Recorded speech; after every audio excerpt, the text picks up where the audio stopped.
간단히 오는 그런 정도로 끝나고 말았어요. 젊은이들이 이제 카드라 그러면 신용카드를 생각하지 크리스마스 카드를 생각할 사람 별로 없을 겁니다. 새벽송 같은 것들도 있었는데 지금은 거의 사라져 버렸어요. 몇 년 전까지 제가 대전에서 살 때, 그때는 대전에 있던 교회에서 새벽송을 좀 했었는데요. 그 전 교인들 다 못 돌아다니고 조금씩 했었는데 그나마도 좀 중단돼 버리고 말았고요. 요즘 서울이나 경기권에서는 거의 새벽송을 하는 일들을 발견하기 힘든 것 같습니다. 이제 사실상 사라져버린 풍습이라고 할 수 있고요. 장식된 트리나 캐롤 이런 것들은 그래도 좀 거리에서 볼 수 있는 편입니다. 교회에서는 물론 볼 수 있지만 특히 상인들 가게 이런 데서는 또 많이 볼 수 있긴 한데요. 그건 조금 남아있는 것 같고요. 산타클로스나 루돌프 사슴이건 이미 노래 가사에서나 볼 수 있고 대화 속에는 별로 사라져버린 그런 것들입니다. 그리고 이제 좀 남아있다면 선물이 있어요. 선물, 크리스마스 선물. 선물이라는 키워드는 우리에게 그래도 계속 많이 남아있는 단어입니다. 어렸을 때 저는 성탄절 아침에 눈을 뜨기 전에 가슴이 좀 벌렁거리고 그랬어요.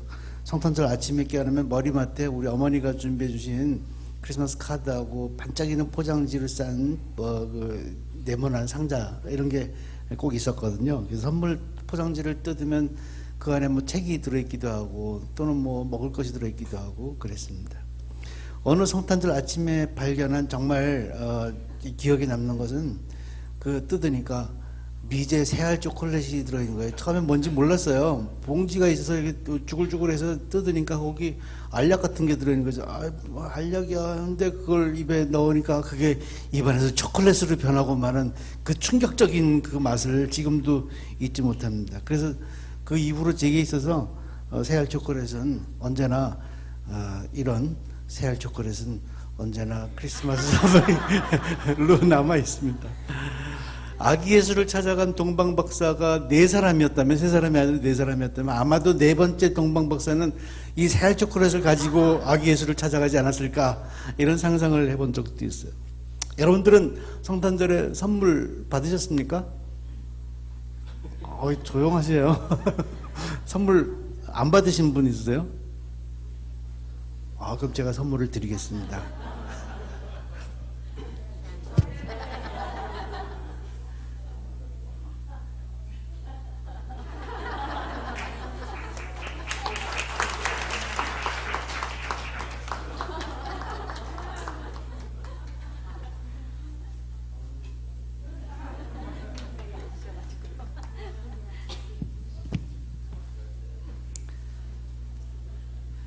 크리스마스 이브가 끝나고 나면 크리스마스 날 당일날 교회에 가죠. 오늘처럼요. 오늘은 그래도 주일날이랑 겹쳐서 어차피 예배드리러 오는 날이지만요. 교회 가면 반짝이는 크리스마스 트리와 장식 때문에 참 눈이 부시고 막 정신이 없을 지경이었어요. 교회 선생님들도 유난히 기쁜 표정으로 우리를 맞아주셨고요. 그리고 아까 우리가 부른 찬송처럼 기쁘다 구주 오셨네 이런 찬송 부르고, 그러면서 정말 참 신나고 기쁜 날을 보내는 그런 게 크리스마스였습니다. 그래서 성탄절을 즈음한 그 시즌은 왠지 가슴이 설레고 마음이 두근거리는 그런 시즌으로 늘 기억됐었는데요. 그런 성탄절이 우리나라에서 언젠가부터 좀 잠잠해지기 시작한 것 같습니다. 그리고 조금 전에 성탄절과 관련된 키워드 몇 가지를 이야기해 봤지만 그 키워드 중에 대부분이 이제 사라져버린 것 같고요. 그래서 그만큼 한국의 오늘을 살아가는 우리들 대부분의 인식 속에서 크리스마스, 성탄절의 의미가 또 어떤 개념이 점점 좀 퇴색해버린 거 아닌가, 이런 생각이 들 때가 많습니다. 여러 가지 요인이 있을 거예요. 교회와 성탄절을 바라보는 한국의 비기독교인들, 난 크리스천들의 시각이 차갑게 변했다는 점들도 있을 거고요. 또 성탄절의 기쁨을 누리지 못할 만큼 우리의 삶이, 우리가 살아가는 이 삶이 힘들고 팍팍해졌다라고도 볼 수 있고요. 또 한편으로는 기독교인들 사이에서도 성탄절, 진정한 성탄절이란 어떤 것인가 라는 것에 대한 자각이 또 생겼기 때문이라고 할 수도 있습니다. 그런 의미에서 우리는 이 성탄절 아침에 크리스찬으로서 성경 속에서 찾아볼 수 있는 성탄절의 키워드랄까요? 성탄절의 의미를 다시 한번 새겨볼 필요가 있어요. 성탄절을 받는 우리들의 마음속에 새길 만한 어떤 의미 있는 단어, 그게 뭐가 있을까라는 것을 생각해 보려고 합니다. 뭐 예수, 아기 예수, 말구유, 뭐 동방박사, 천사 이런 뭐 몇 가지 단어들이 떠오르긴 하지만 그런 그 사람이나 명칭보다는 우리 마음속에 계속 떠올리고 있을 만한 의미 있는 단어들이 뭐 있을까? 그래서 그 단어들이 현대를 살아가는 우리들한테 어떻게 받아들여져야 할까라는 것을 오늘 아침에 생각해 보려고 하는 겁니다. 우리가 읽은 말씀이 2000년 전 어느 날 밤 들판에서 양치던 목자들에게 천사가 나타나서 그들에게 한 이야기예요. 그들에게 아기 예수의 탄생을 알려주면서 한 말입니다. 무서워하지 말라. 보라, 내가 온 백성에게 미칠 큰 기쁨의 좋은 소식을 너에게 전하노라. 큰 기쁨의 좋은 소식. 저는 크리스마스에 진정한 의미를 가진 키워드가 있다고 한다면 이 단어라고 생각해요. 기쁨 그리고 소식. 그것도 큰 기쁨 그리고 좋은 소식. 이 두 개가 크리스마스 우리가 성탄절을 맞으면서 기독교인으로서 마음에 남겨야 할 두 가지 중요한 단어라고 생각합니다. 먼저 기쁨에 관해서 한번 생각을 해볼 필요가 있을 것 같아요. 하나님은 6일 동안 세상을 창조하셨어요. 매일 몇 가지씩을 창조하셨는데 그렇게 창조된 대로의 창조물들은 참 완전하고 아름다웠습니다. 하나님은 그 창조물들을 보시면서 하나님 보시기에 좋았더라 라고 그렇게 창세기가 기록하고 있습니다. 그것을 보시고 그 창조물들을 하나하나 보시고 기뻐하신, 참 좋다라고 기뻐하신 그 하나님의 기쁨을 표현한 그런 말입니다. 그렇게 창조된 세상은 완전했고 그리고 그것을 만드신 하나님의 기쁨이 이 세상에 가득했습니다. 그리고 6일째 되는 날 하나님은 마지막으로 사람을 만드셨고요. 그 사람을 만드시면서 그 사람에게 복을 주시며 생육하고 번성하여 땅에 충만하라고 말씀하셨습니다. 복을 주셨다는 것은 우리 인간들이, 창조된 인간들이 하나님 만들어주신 이 세상 속에서 기쁘게 살아가도록 모든 것을 구비해 주셨다라는 그런 말씀이에요. 하나님이 창조물을 만드시고 스스로 막 만족해서 기뻐하신 그 기쁨처럼 우리들도 그 기쁨 속에서 살아가기를 원하신 게 이 창조하실 때 하나님이 우리에 대해서 가지신 마음이에요.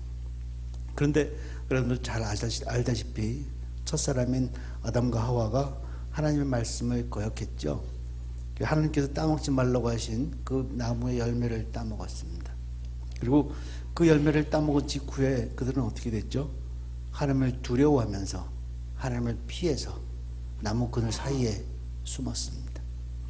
하나님께서 창조하신 이 세상에 가득했던 그 기쁨, 하나님도 누리고 있었던 그 기쁨, 그리고 사람도 같이 누리고 있던 그 기쁨이 가득했었는데 그 기쁨이 어느덧 사라져버리고 그 사라져버린 그 두 사람의 가슴 속에 이제 두려움이 가득해져 버렸습니다.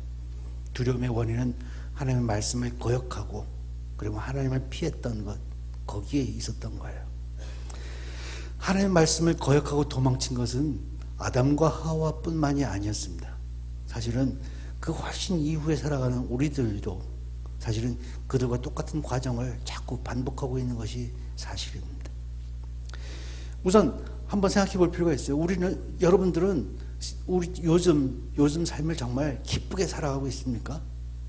삶 속에서 기쁨을 누리고 그것을 곱씹으면서 난 정말 기쁘구나, 정말 즐겁구나 이렇게 순간순간을 살아가는 사람이 있는지 한번 자기 자신이 질문해 볼 필요가 있어요.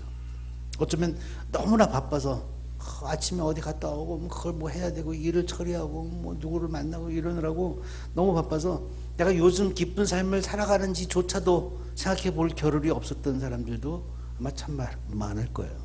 그러면서도 순간순간 가끔씩 화장실이나 뭐 버스 타고 가다가 순간순간 이런 생각을 해봤을 거예요.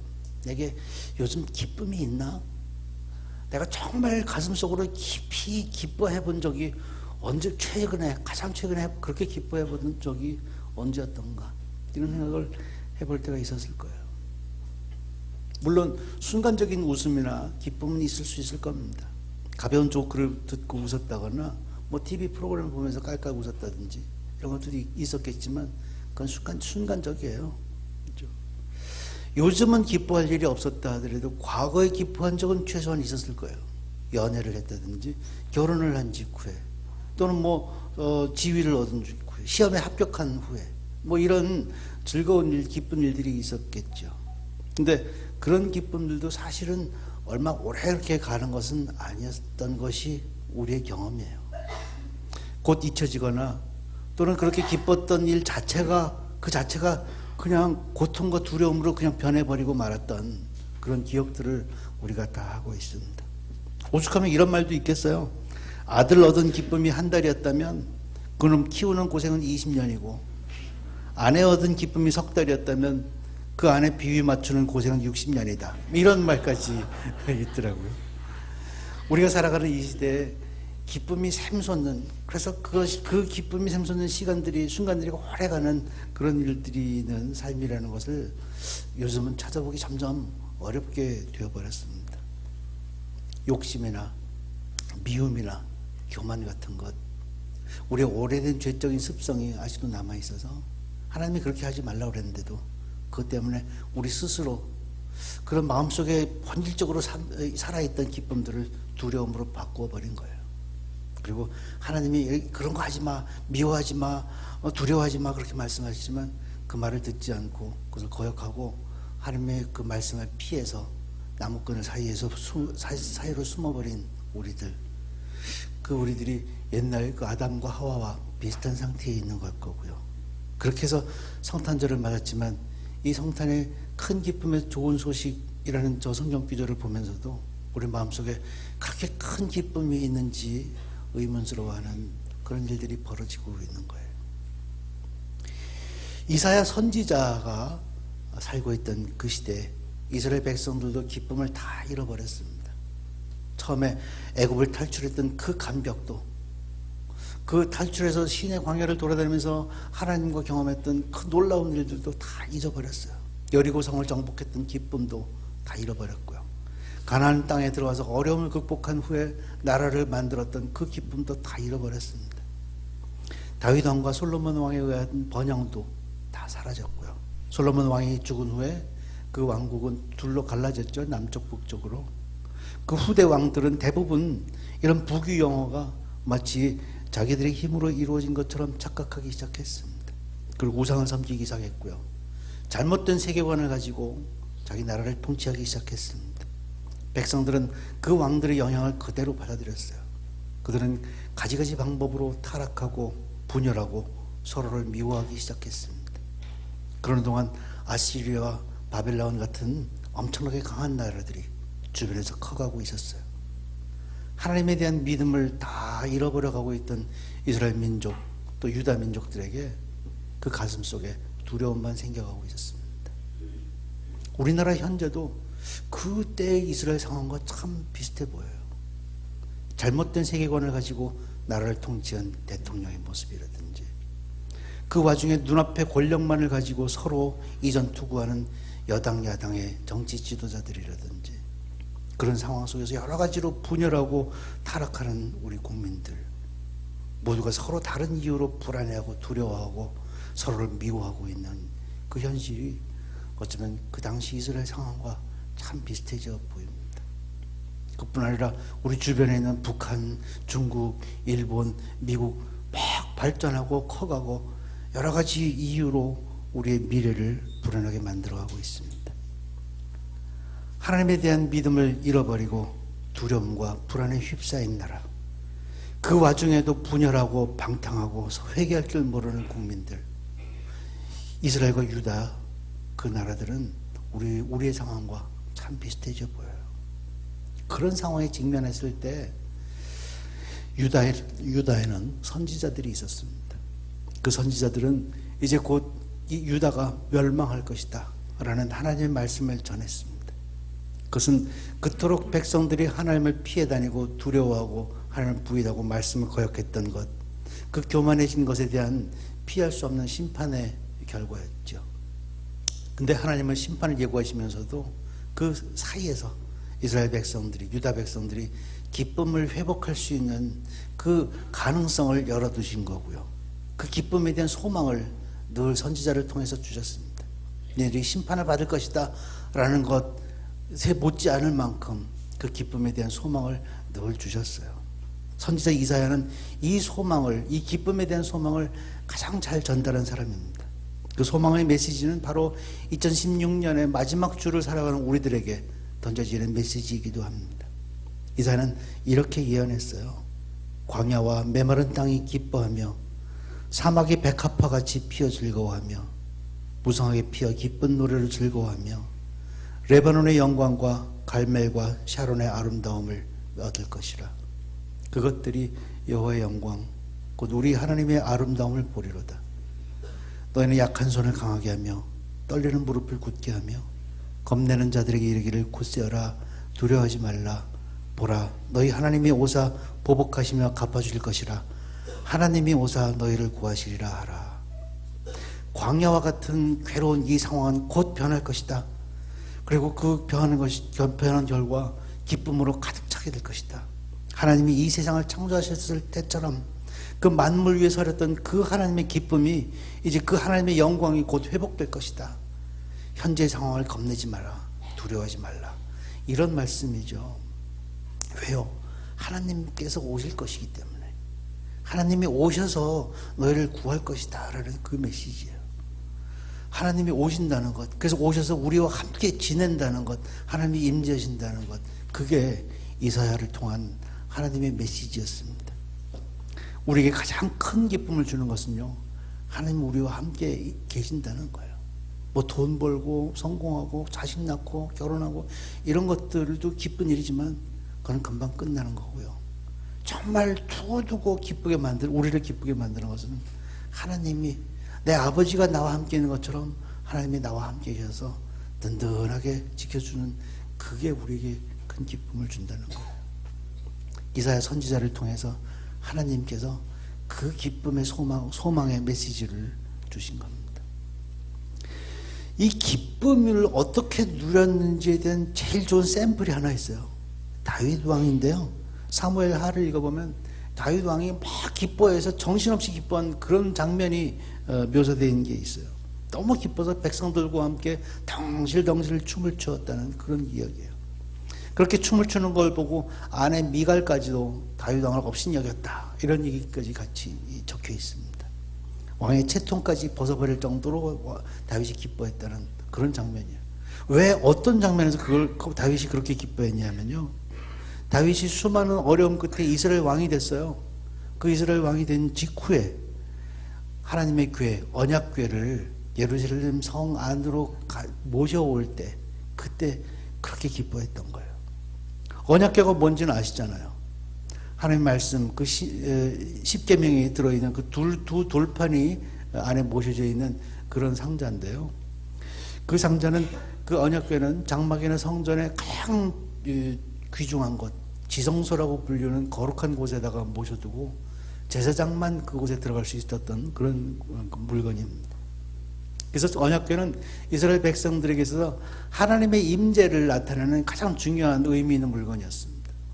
한때 이스라엘은 전쟁 중에 블레셋 민족에게 이 언약궤를 잠깐 빼앗겼다가 다시 되찾은 적이 있었는데, 아직 나라가 완성되기 전이었기 때문에 그 언약궤를 어느 개인의 집에다가, 성 밖에다가 두고 있었습니다.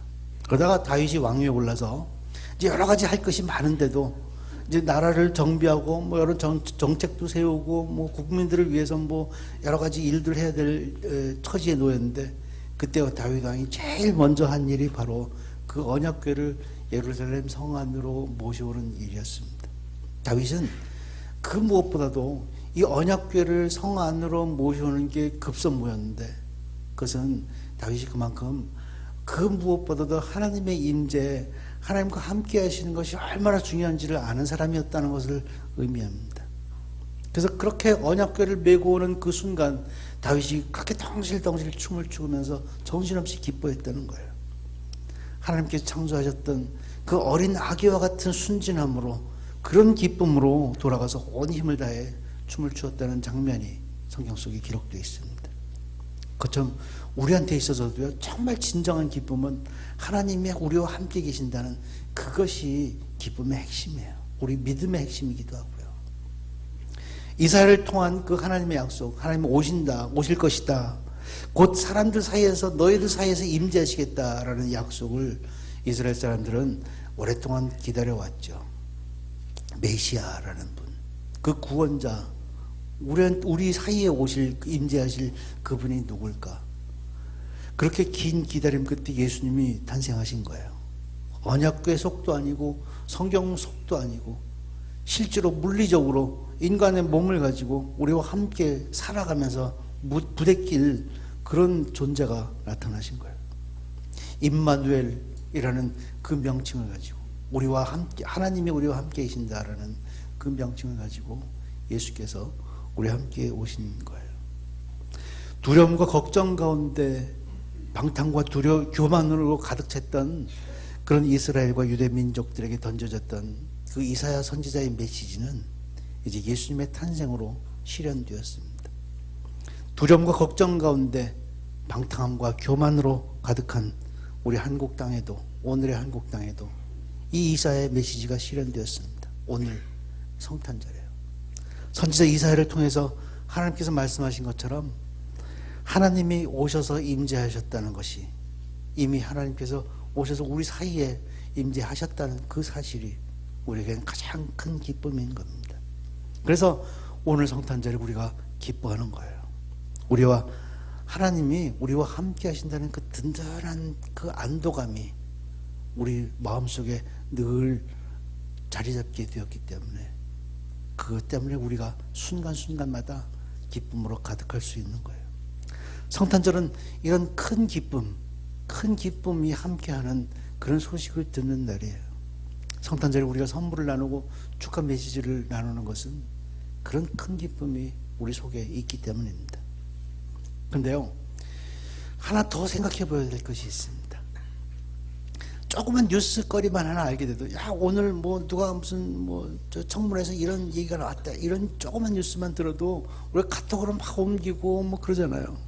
뭐 거기다 기쁜 소식은, 누가 아기 낳았대, 뭐 이런 기쁜 소식은 더욱더 빨리 알려주잖아요. 뭐 카톡이나 트윗이나 이런 걸로 요즘은 점점 실시간으로 막 알려주고 그러는 시대가 됐는데요. 근데 우리는 이 큰 기쁨의 좋은 소식을 들었는데 우리끼리만 그 기쁨을 누리면서 나 혼자만 그 기쁨을 누리면서 살아가는 것은 아닐까요? 그렇다면 이 큰 기쁨의 좋은 소식이라는 것을 나 혼자만 누릴 것이 아니라 누군가에도 전해야 되지 않을까, 이런 생각이 듭니다. 그래서 그 기쁨과 소식, 두 가지 키워드 중에서 소식이라는 부분을 또 잠깐만 더 마지막으로 덧붙이고 오늘 말씀을 끝내려고 합니다. 열왕기, 그걸 이야기하기 위해서 샘플이 하나 있어요. 열왕기 하 7장, 6장 7절 사이에 정말 흥미진진한 이야기가, 정말 읽어보면 옛날 이야기, 정말 재미있는 옛날 얘기 듣는 것 같은 그런 이야기가 적혀 있습니다. 이 이야기는 이렇게 전개돼요. 아람이라는 나라가 이스라엘에 쳐들어왔습니다. 그래서 사마리아 성을 포위했어요. 그래서 완전히 포위해서 둘러싸고 있는 가운데 날짜가 흘러가면서 사마리아 성이 점점 식량이 모자라게 되었고요. 그 음식물의 값이 엄청나게 폭등해 버렸습니다. 웬만한 사람은 살 수 없을 정도가 됐어요. 그래서 부모가 자녀를 잡아먹을 정도로, 그래서 오늘은 네 자녀 잡아먹고 내일은 내 자녀 잡아먹자, 이런 약속을 할 정도로 사마리아 성 안에 비인간적인 일들이 벌어지게 되었습니다. 사마리아 성이 그렇게 비참한 상황을 맞았을 때 그 성문 어귀에 앉아서 굶어 죽기 일보 직전이었던 나병 환자 4명이 있었습니다. 그들은 성문 어귀에 앉아서 생각했어요. 야, 이제 여기 가만 앉아 있으면 우리는 곧 굶어 죽게 생겼다. 이제 먹을 것도 없고 아무것도 없으니까. 그렇다고 해서 성 안으로 들어가서 지금 굶어 죽고 있는 사람들한테 뭐 먹을 걸 달라고 그러면 그 사람들이 주겠냐? 그 사람들조차도 안 죽을 거다. 그래서 우리는 여기 가만 앉아서도 죽고 성 안으로 들어가도 죽는다. 그렇다면 차라리 우리를 쳐들어왔던 아람 군대한테로 가보자. 걔네들은 먹을 것이 있을 거 아니야. 혹시 우리를 때려 죽일지도 모르지만 혹시 우리에게 먹을 것을 조금 나눠줄지도 모른다. 그러니까 살 수 있는 가능성은 거기뿐이야. 그러고 아람 군대를 가기로 그렇게 결심을 합니다. 그렇게 나병 환자들이 고민하고 있는 동안 아람 군대에서는 이상한 일이 벌어지고 있었어요. 아까부터 무슨 소리가 조금씩 들려요. 그 소리가 점점점 커지는 겁니다. 한 명씩 두 명씩 아람 군대 군인들이 무슨 소리가 들리지? 저게 무슨 소리지? 하고 들어보는데 그 가만히 들어보니까 말발굽 소리예요. 타닥타닥 하면서. 그리고 점점 병거 소리, 진군의 나팔 소리, 이런 소리들이 점점점 커지기 시작하는 거예요. 그 소리가 점점 커져가지고 귀를 찢을 것 같은 엄청난 큰 소리로 변하고 있는 거예요. 이거는 분명히 수십만 명, 수백만 명의 군대가 매우 가까이 오고 있는 것이면 틀림없어요. 이것은 분명히 이스라엘을 구하러 오는 대규모 병력이에요. 사마리아 성을 포위했던 그 아람 군대가 그 소리를 들었을 때 그 모든 군인들이 두려움에 떨었어요. 야, 이렇게 큰 병력이 다가오는, 우리는 몰살당할 거다. 그래서 그들은 살아남기 위해서 즉시 모든 것을 팽개치고 도망쳐버리고 말았습니다. 하나님께서 아람 군대에게 이 소리를 들려주시는 것만으로 패퇴시킨 거예요. 하나님 역사하심으로 인해서 아람 군대는 모두 도망가 버렸습니다. 사마리아 성 안의 사람들도, 나병 환자들도 이 사실은 까맣게 모르고 있었어요. 근데 나병 환자들이 나 죽지 않으려면 아람 군대라도 가보자 하고 가봤는데, 거기 그 아람 군대에 도착해 보니까 거기는 텅 비어 있었습니다. 아무도 없었어요. 그리고 그 군인들이 급히 도망치느라고 내버려둔 수많은 음식물들과 재물들이 거기 잔뜩 널려 있었어요. 음식과 재물, 웬 떡이에요? 공짜예요? 환장하겠죠? 나병 환자들은 앞뒤를 생각할 겨를이 없었어요. 막 음식을 집어먹고 그냥 굶은 배 속에다가 여러 가지를 다 집어넣었습니다. 그러면서 약간 배가 부르니까 눈에 띄는 금은 재물들 막 이제 여기저기 망태기에다 넣어서 감추기 시작했어요. 그렇게 음식을 먹고 재물을 줍고 있을 때 그 나병 환자들이 스스로 갑자기 깨닫습니다. 야, 우리가 이렇게 해서는 아니 되겠도다. 오늘은 아름다운 소식이 있는 날이거늘 우리가 침묵하고 있도다. 이렇게 나 혼자 복을 누리고 있는 것이 능사가 아니다라는 것을 깨달은 거예요. 이 기쁜 소식을 나 혼자 알면서 아무에게도 알리지 않은 채 침묵해서는 안 되겠구나. 내가 받은 이 복을 나 혼자 즐기면서 아무도 나누지 않는 것은 잘못된 거구나. 이것이 나병 환자들의 자각이었습니다. 그래서 그들은 이제 행동으로 옮기기 시작하게 됩니다. 더 나아가서 생각했어요. 야, 이 밝은 아침까지 기다리면, 이 밤을 이렇게 지새우고 밝은 아침까지 기다리면 어쩌면 벌이 우리에게 미칠지도 모른다. 사마리아 성안 사람들이 나중에 우리를 혼낼지도. 니네 그렇게 알았으면 바로 전해야지. 왜 밤새 니네들끼리만 먹고 즐기고 그랬냐. 그렇게 비난받을지 모른다라는 생각까지 하게 됐어요. 나병 환자들은 장래에 일어날 심판과 벌까지 생각하게 된 겁니다. 그래서 나병 환자들은 이제 행동하기 시작해요. 그들은 떠나갑니다. 일어나서 왕궁으로 가요. 그리고 성읍 문지기에게 지금 자기네들이 경험했던 일들을 모두 이야기했습니다. 그래서 그 밤에 모든 사마리아 성 안의 사람들에게 이 기쁜 소식이 전부 퍼져나갔어요. 집집마다 불이 켜지고 사람들이 뛰쳐나오고 그 사람들이 아람 군대 진영으로 달려가고 거기서 죽어가기 직전이었던 그들의 굶주림을 채우고, 그리고 거기에 널려있던 여러 가지 물건들을 같이 나눌 수가 있었던 거예요. 그 사마리아 성에 남아있던 다른 사람들, 그 사람들의 기쁨과 환호, 그게 어떻게 시작되었어요? 이 나병 환자 4명, 그 사람들이 이 기쁜 소식을 다른 사람들에게 즉시 전해야 되겠다라고 자각한 것 때문에, 그리고 그것을 결단하고 그것을 행동으로 옮겼기 때문에 일어난 일들이었습니다. 2000년 전 어느 날 밤 베들레헴 들판 그 어느 곳에서 양치고 있던 목자들에게 천사가 나타나서 큰 기쁨의 좋은 소식을 알려줬죠. 우리가 오늘 읽은 성경 구절입니다. 그 큰 기쁨의 좋은 소식이 지난 2000년 동안 전 세계 각국에 정말 수도 없는 사람들의 인생을 변화시키고 복된 삶을 살아가게 만들었습니다. 그 소식 때문에 수없는 우리의 선배들이, 인생 선배들이 삶의 의미를 찾게 되었고요. 수많은 이웃들에게 좋은 영향을 미쳤습니다. 그 기쁜 소식이 우리의 인생도 변화시켰고 우리를 하나님께 주신 복으로 가득 차게 만들었습니다. 그래서 오늘 우리가 부른 찬양 기쁘다 구주 오셨네, 이 찬양도 우리가 입으로뿐 아니라 마음으로 부를 수 있게 된 거예요. 하지만 오늘까지도 많은 세상 사람들이 여전히 이 큰 기쁨이라는 것을 알지 못해요. 그들은 창조주도 모른 채, 자기 본향이 있는 줄도 모른 채 여전히 행렬병자처럼 떠들면서 두렵고 불안한 마음속에 살아가고 있습니다. 우리가 그들에게 너희들은 돌아갈 집이 있어, 돌아가면 너희들을 반겨줄 아버지가 있어, 그 기쁜 소식을 알려줄 필요가 있는 거예요. 우리가 우리 이웃들에게 이 기쁜 소식을 알려주고 그 복을 함께 나눌 의무가 있습니다. 우리는 그 아침이 오기까지 그것을 기다릴 수가 없어요. 아침이 오기 전에 이 깜깜한 밤 혼돈과 불안 속과 이 암흑 가운데 분쟁과 욕심과 미움 속에 휘말려가고 있는 우리 이웃들에게 이 기쁜 소식을 알려줄 의무가 있는 겁니다. 다만 그 소식을 알려주는 구체적인 방법은 참 지혜롭게 생각해야 돼요. 사마리아 성의 나병 환자들은 그저 성읍 문지기에 달려가서 이런 일이 벌어졌다고 이야기하면 되었고요. 그 성읍 문지기가 그 시스템 속에서 성한 사람들에게 이야기를 전해 주었겠죠. 그러나 우리는 단순하게 성읍 문지기를 찾아가서 소식을 전하는 것만으로 끝내서는 안 되는 세상에서 살고 있습니다.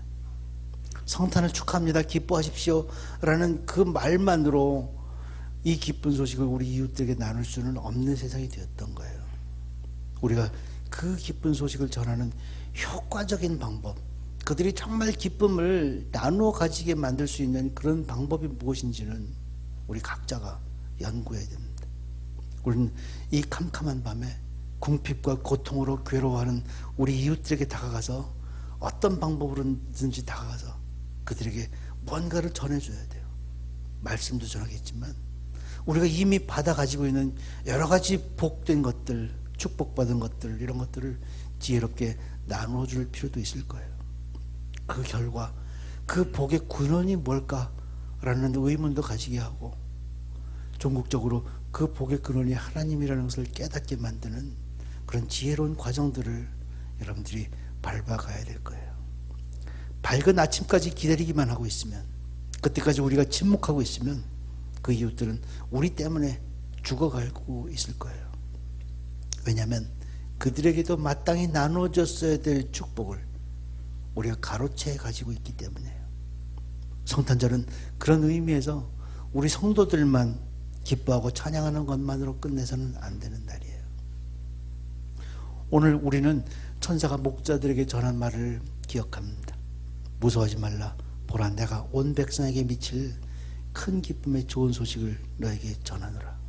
그리고 그 기쁨을 기억합니다. 하나님께서 우리를 창조하시면서부터 누리셨던 그 하나님의 기쁨, 우리 인간들도 함께 누렸으면 하고 바라셨던 그 기쁨을 기억합니다. 그리고 그렇게 만들어주신 하나님이 우리와 함께 하신다는 그 큰 기쁨을 이 성탄절에 다시 누려봅니다. 그리고 그 기쁨의 소식을 이웃들에게 전할 것을 결단해 봅니다. 나 혼자 기뻐하고 있을 것이 아니라 우리 이웃들도 이 기쁜 소식을 알 수 있게 말이에요. 그것도 아침까지 기다리지 말고 이 밤에 당장 달려가서 그 기쁜 소식을 전하는 것 말입니다. 이 기쁜 날에 이 자리에 함께 모이신 여러분들에게 성탄의 기쁨을 다시 한번 전합니다. 메리 크리스마스. 예수께서 오셔서 우리와 함께 하신 날이에요. 참 기쁘고 즐거운 날입니다.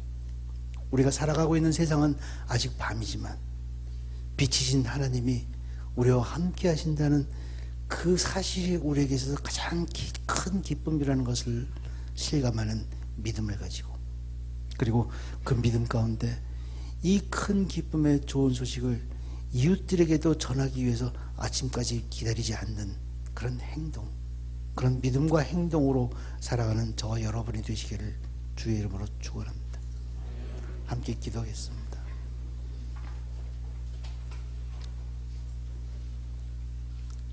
기도하시기 전에 마음속으로 여태까지 기쁨을 누리지 못했던, 여유가 없이 지냈던 시간들로 지내왔다면 지금 이 시간부터라도 하나님께서 나와 함께 하신다는 그 믿음 속에서 기쁨을 누려보는 그런 순간을 한번 되새겨 보았으면 좋겠어요.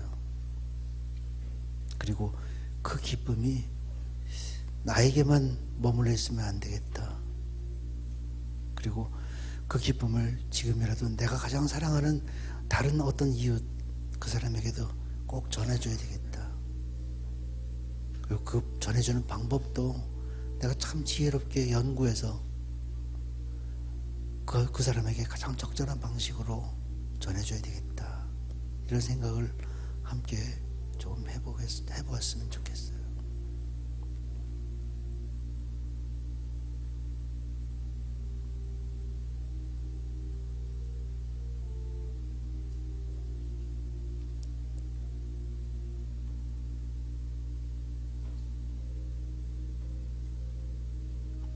하나님 아버지, 이 성탄절 아침에 우리 마음속에 기쁨으로 가득 채워주신 것을 감사합니다. 하나님께서 이 세상을 창조하시고 누리셨던 그 기쁨과 똑같은 기쁨을 우리가 이제 우리 가슴 속에 간직합니다. 그 기쁨이 사라지지 않게 하시고 이 세상의 어떤 고통과 괴로움 속에서도 그 기쁨 때문에 우리가 참 즐겁게 살아갈 수 있도록 우리를 순간순간 인도해 주시옵소서.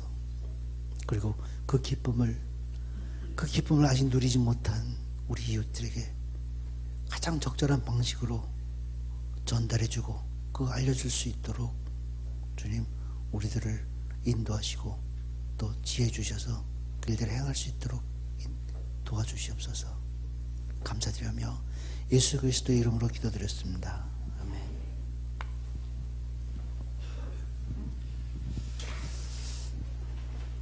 사주 동안에 계속해서 우리에게 말씀을 전해주신 우리 최용구 목사님, 모든 영광 우리 하나님께 올려드리고요. 우리 격려의 박수로 한번 그때 좀 격려해 주셨으면 좋겠습니다. 우리 시간 다 같이 일어나셔서 찬송가 109장을 함께 찬양 드리겠습니다.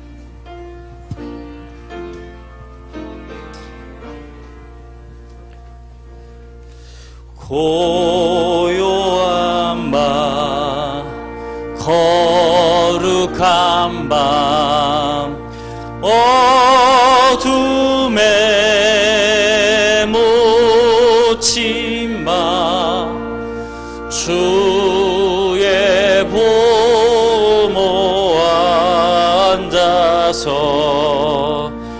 감사기도 드릴 때 아기 잘도 잤나, 아기 잘도 잤나. 고요한 밤, 거룩한 밤, 영광이 돌린 밤, 천군 천사 나타나 기뻐 노래 불렀네. 구주 나셨도다,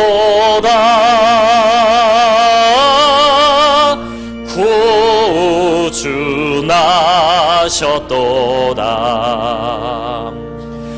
고요한 밤, 거룩한 밤, 동방의 박사들 별을 보고 찾아와 꿇어 경배 드렸네. 구주 나셨도다, 구주 나셨도다. 고요한 밤, 거룩한 마음 주 예수 나신 마음 그의 얼굴 광채가 세상 빛이 되었네.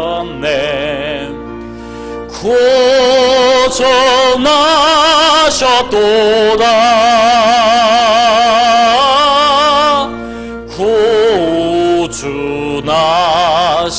구주나셨도다.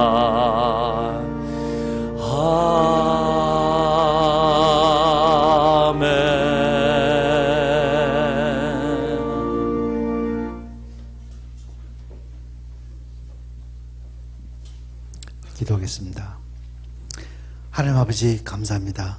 한 해 동안 우리들을 지켜보시고 우리들과 함께 하시면서 우리 각자에게 여러 가지로 복 주시고 또 우리들의 하는 일들을 인도하시고 우리들이 빗나가지 않도록 어긋나지 않도록 지켜주신 것을 감사드립니다. 이제 성탄절을 맞아서 하나님께서 기뻐하셨던 그 기쁨을 우리가 누리게 하시고 또 그 기쁨을 이웃들에게 나누게 하심을 감사드립니다. 이제는 예수 그리스도의 은혜와 하나님의 사랑과 성령님의 교통케 하심이 이제 하나님이 주신 그 기쁨을 마음속에 간직하고 그 기쁨을 이웃들에게도 전하기 위해서 결단하는 우리 형제 침례교회 모든 성도들과 그들의 각 가정과 직장과 그들이 속한 모든 공동체 위에 지금으로부터 영원토록 함께 하실 것을 간절히 축원하옵나이다. 아멘.